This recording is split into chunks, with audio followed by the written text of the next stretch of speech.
magluluto ako na corn casserole. So I have a honey cornbread muffin mix. I'll put 1 cup. And also 1 whole kernel corn. And cream style golden sweet corn. And 1/4 cup of melted butter. 1 cup of sour cream. And we will spray vegetable non-stick cooking spray my baking dish here, 8 by 8. Okay, and then we'll open our cook like that. I have this, and then you just push.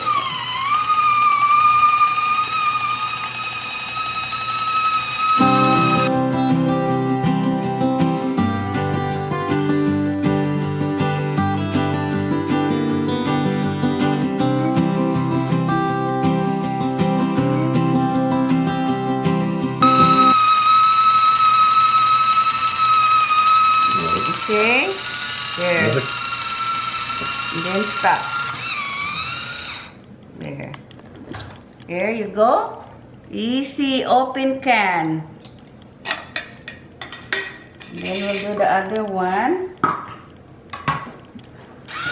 So while we open the can, I will put 1 cup of muffin mix.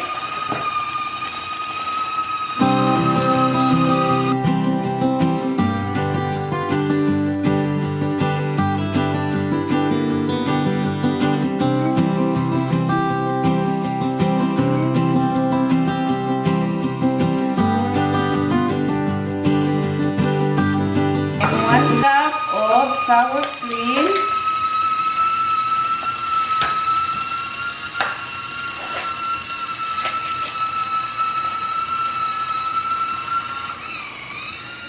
Okay, that's done. Then 1 cup of sour cream.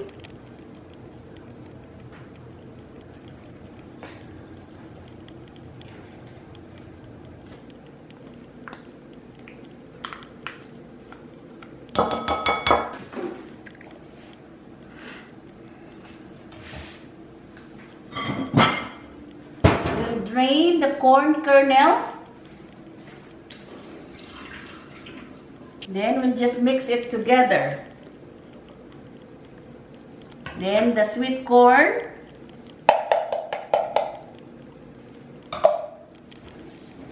Then the butter.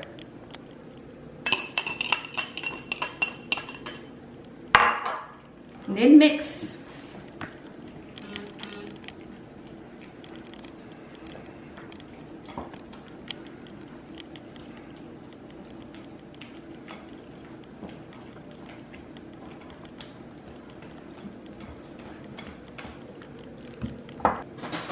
And then guys, I will add a coconut palm sugar, just 1 tablespoon, and that's it.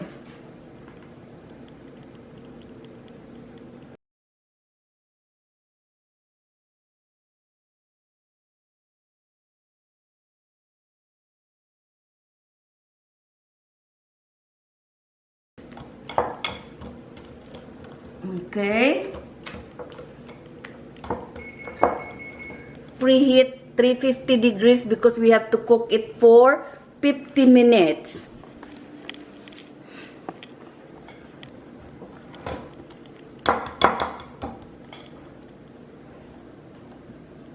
Okay, this is all mixed.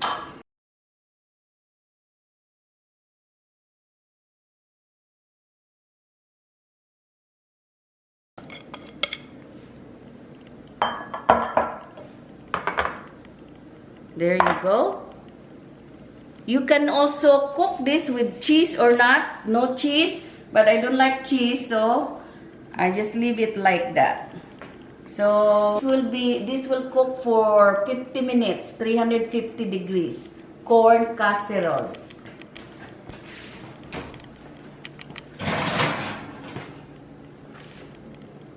And then 50 minutes cooking time. There, 50 minutes. Okay. So guys, tapos na ang ating corn casserole. So, ipapalamig muna natin, tapos titikman natin. So, ulitin ko lang, ingredients, 1 cup of muffin corn mix, 1 cup of sour cream, 1 can of sweet corn style, 1 can of regular corn, and 1 tablespoon of coconut palm sugar.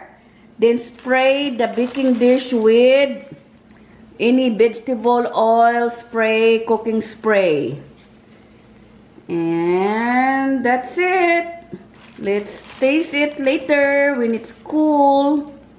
Guys, slice na natin.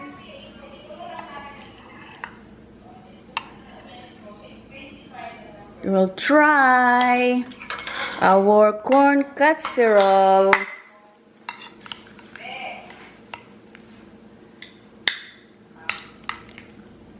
Yan. So, ito na guys ang ating corn casserole. Ito, mainit pa.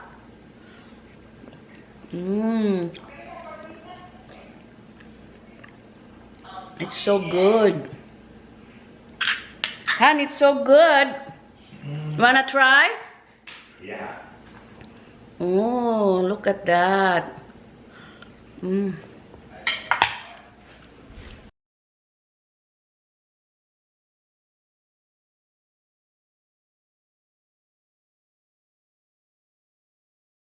If my husband will try, let me know. It's hot. It's hot. Good. It's really good, huh? Sarap. Sarap. Guys, ipapakita ko sa inyo kung paano ako mag-store ng garlic or bawang.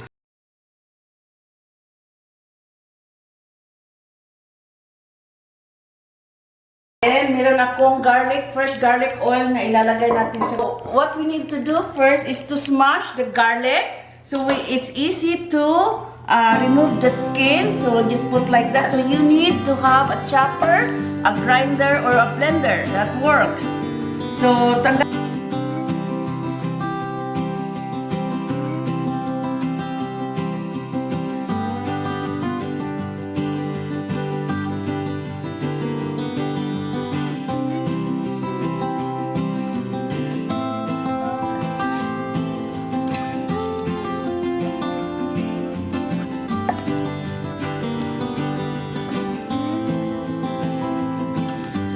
I already had video about this before. So whoever did not see it yet, then you store this in the fridge.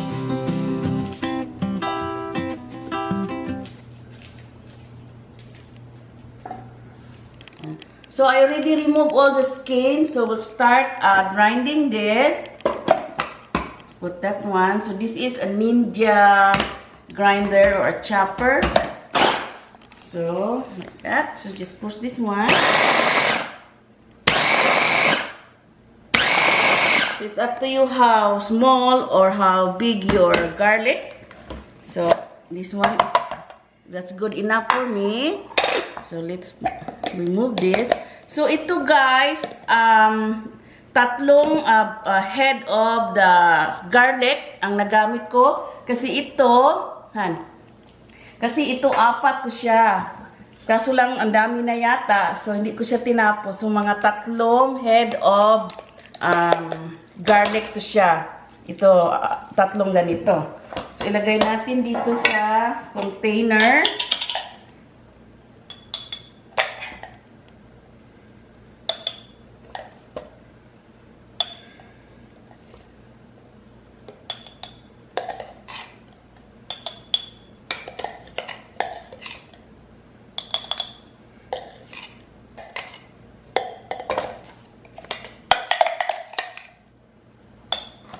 I think it's a lot, so I have another container here.